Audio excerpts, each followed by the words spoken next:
Hey, I'm Ryan Reynolds. Recently, I asked Mint Mobile's legal team if big wireless companies are allowed to raise prices due to inflation. They said yes. And then when I asked if raising prices technically violates those onerous two-year contracts, they said, "What the f*** are you talking about, you insane Hollywood ass?" So to recap, we're cutting the price of Mint Unlimited from $30 a month to just $15 a month. Give it a try at mintmobile.com/switch. $45 upfront payment equivalent to $15 per month. New customers on first 3-month plan only. Taxes and fees extra. Speed slower above 40 gigabytes. See details. Welcome to Don't Retire, Graduate, the podcast that asks you what you want to be when you grow up so you can graduate into retirement with purpose and passion. I'm your host and valedictorian, Eric Brotman. Welcome to Office Hours, where we answer listeners' questions about personal finance, retirement readiness, and more. We received a question from Jake, who asked, "How can I open a Roth IRA for my child?" What a great question, and what an important topic. I'm glad you asked it. A Roth IRA, first let's frame what that is. A Roth IRA is the type of retirement account that allows you to use after-tax dollars, deposit them in an account, grow them with no taxes along the way, and then withdraw them with no taxes on either the principal or the gains or interest for your entire lifetime. Now, there's some restrictions based on how old you are. You need to be 59 and a half to use it, and there's some other one-off restrictions. But in general, particularly early in your life or early in your career, a Roth IRA can be a godsend because you might have 30 or 40 or 50 years to grow the money, and you'll never pay taxes on it again under the current tax code. So it's a home run. Now, opening a Roth for a child is not as simple as just picking an account and doing it. The child has to have legitimate income, W-2 income, in order to open a Roth. So you can't open a Roth IRA for a 7-year-old and say, "Oh, my 7-year-old is on my payroll and is shredding and copying all day." That won't work. But when your child is old enough to earn money, whether it's through mowing lawns or shoveling snow, or whether it's because they're working fast food or they're working in some clothing store or whatever it is, as soon as they have a legitimate job where they're going to file a tax return, they become eligible for a Roth IRA. In 2023, the limit for Roth IRAs for someone under the age of 50 is $6,500. So you're allowed to put in up to $6,500 or 100% of the child's income, whichever's greater. So if your child makes $2,000 this year, you can put $2,000 in a Roth for his or her benefit. If your child makes $10,000 this year, it's capped at $6,500. Opening a Roth for any child under the age of majority, which in most states is 18, means you're opening a custodial Roth. Now, that is different than a custodial account, or UTMA, which is the Uniform Transfers to Minors Act. That type of custodial account does not have these kinds of tax benefits. But opening a Roth for a child as soon as he or she has some income is a complete home run.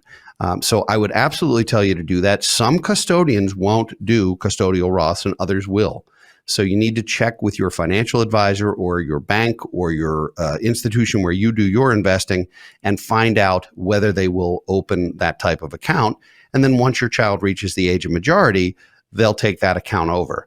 This is not one of those situations where you have to fund them every year. You're not taking on any kind of contractual obligation. So if they have earned income when they're 15, but not when they're 16, you fund it when they're 15, and then you take a year and you don't fund it. But a small amount of money growing for a long period of time with no taxes can become profound.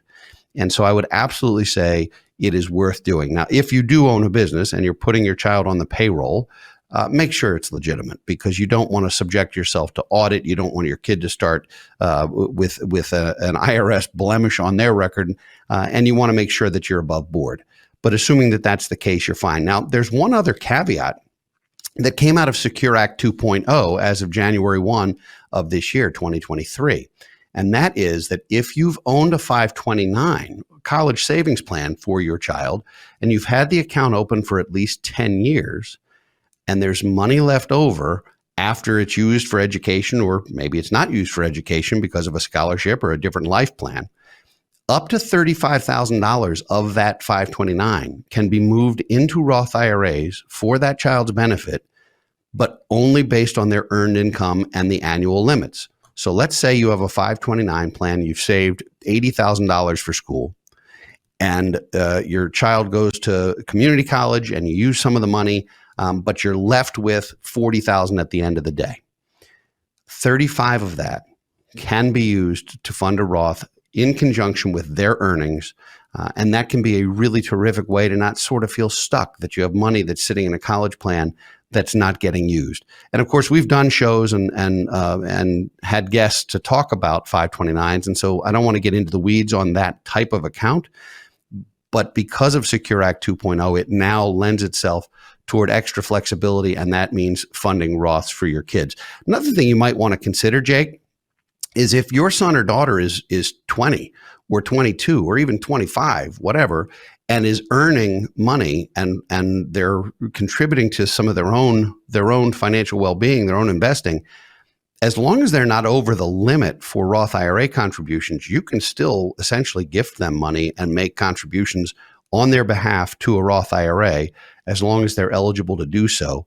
The difference is that it would be a gift to them and it would be in their account, and it's not something that you would control as a parent because, of course, once a kid is over the age of majority, you don't have those kinds of parental rights or restrictions. So I hope that was helpful. Seek out a custodian that will do a custodial Roth IRA for a minor, if we're talking about a minor. And good luck. And Jake, good thinking, because this is something that you can really make a huge difference for your son or daughter in terms of growing some wealth and doing some tax planning along the way. So thanks for your question. If you'd like to send us a question, which we might answer on a future episode of Office Hours, please post it on our Facebook page or tweet us at Brotman Planning. I'd like to thank all of you for listening today. We'd love to hear from you, so please send us a message or leave us comments at don'tretiregraduate.com or on social media, or leave ratings and reviews on your favorite podcast platform.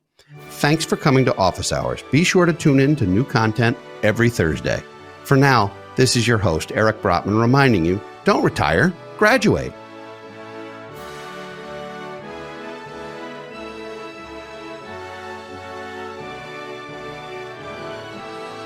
Securities offered through Kestra Investment Services, LLC, Kestra IS, member FINRA SIPC. Investment advisory services offered through Kestra Advisory Services, LLC, Kestra AS, an affiliate of Kestra IS. Kestra IS or Kestra AS are not affiliated with Brotman Financial or any other entity discussed.